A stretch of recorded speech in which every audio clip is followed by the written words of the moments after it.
हम लोग स्टार्ट कर चुके थे कि many times we hear people are assets but people are not assets, only good people are assets, rest are और लायबिलिटी। एक किसान की कहानी सुनाता हूं मैं आपको।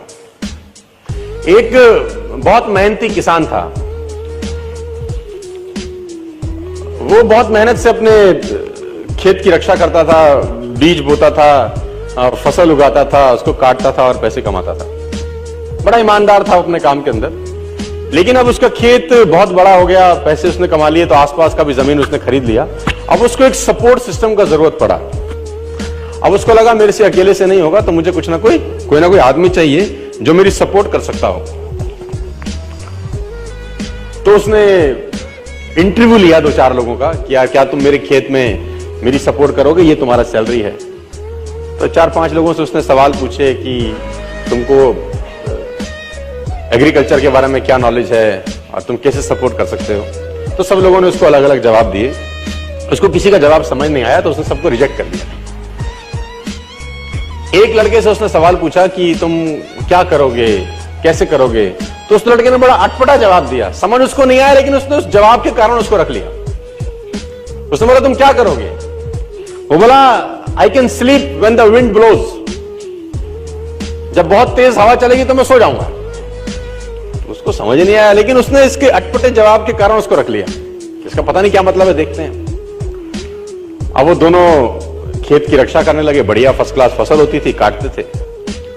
एक बार रात को जो मालिक था उस खेतों का, उसने दौड़ते दौड़ते ढूंढा उस आदमी को जिसने उसको नौकरी पर रखा था, I can sleep when the wind blows को। और दौड़ते दौड़ते गया क्योंकि बहुत तूफान आ गया। तो उसको लगा यार ये फसल मेरी खराब हो जाएगी और जितने भी जानवर बंधे हुए हैं ये सब इधर उधर भाग जाएंगे। तो फटाफट देखो सो रहा है पागल आदमी इतना तूफान में, तो कम से कम उसको फसल की रक्षा करनी पड़ेगी। ऊपर कुछ डाले, कुछ करे, जानवरों को पकड़े, ये देखे। और वो अंदर गया तो वो आराम से मस्त सो रहा था। उसने बोला उठ, तेरे को पता नहीं कि तेरी नौकरी क्या है। उसने बोला मैंने तो कहा ही था I can sleep when the wind blows. उसने कहा ये पागल बेवकूफ आदमी है, कहां मेरे पल्ले पड़ गया है, मैं खुद ही करता हूं, तो जब तक जागेगा तब तक काम हो जाएगा। वो फटाफट जाके देखा, उसने जितने उसके पशु थे वो फर्स्ट क्लास तरीके से उसने बांध के साइड पे ऑलरेडी रखे हुए थे। जितनी फसल थी उसकी बढ़िया तरीके से उसने चौकीदारी कर रखी थी कि कोई तकलीफ नहीं है। उसने बोला जाके सो जाओ, मैंने काम ऑलरेडी पहले से कर रखा है। I can sleep when the wind blows को समझ में आया। इसका मतलब बड़ा सिंपल ये था कि जब परेशानी आएगी तब काम करने की जरूरत नहीं है, काम हमेशा उससे पहले करके रख लेना चाहिए।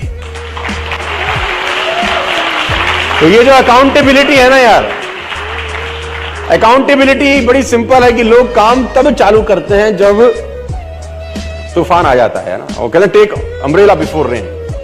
आदमी को छाता हमेशा बारिश आने से पहले ले लेना चाहिए। मुझे आज भी याद है कि मैंने नया मर्सिडीज लिया 2012 के अंदर। मेरी गाड़ी का टायर पंचर हो गया। तो जैसे ही मैंने पंचर लगाने के लिए मर्सिडीज का पीछे टूल किट खोला तो मैंने देखा वहां पर व्हाइट ग्लव्स पड़े थे 2। मैंने बहुत सारी गाड़ियां चलाई, लेकिन मैंने पहली बार किसी गाड़ी में व्हाइट ग्लव्स देखे। यानी मर्सिडीज को ध्यान था कि अगर इसकी गाड़ी पंचर हो गई और इसने पंचर लगाने की कोशिश की तो इसके हाथ गंदे ना हो। ग्लव्स 50 रुपए के आते हैं, कोई भी गाड़ी रख सकती है, लेकिन रखती नहीं है।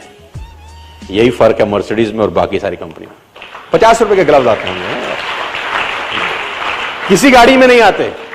मर्सिडीज में आते हैं, मुझे पता नहीं बाकी और किसी ब्रांडेड कार में आते हैं कि नहीं आते, है ना। It already hardly cost 30 rupees 40 rupees for a pair of gloves. लेकिन देखिए वो कहां तक सोच रहा है आदमी, है ना। इसको बोलते हैं अकाउंटेबिलिटी।